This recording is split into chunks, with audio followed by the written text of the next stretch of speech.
In past months, we have been adding new editing tools so that you and scientists of all ages can easily make changes to one or several individual elements of your 3D drawings. To edit a particular element, tap on that element to select it.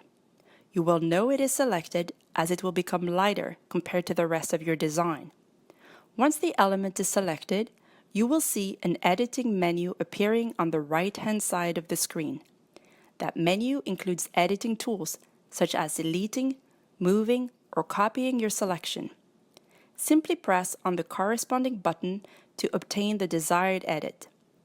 You can unselect a specific element by tapping on it again, or undo an entire selection by tapping anywhere on the screen.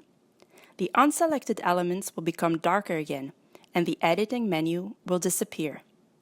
And remember that you can edit more than one element at a time, which means you can edit an entire 3D drawing or large parts of it. Of course, you can use those tools with your own freehand creations or when following the 3D templates in the app. We will be continuing to expand our editing toolset, so stay tuned for future updates. Happy creating!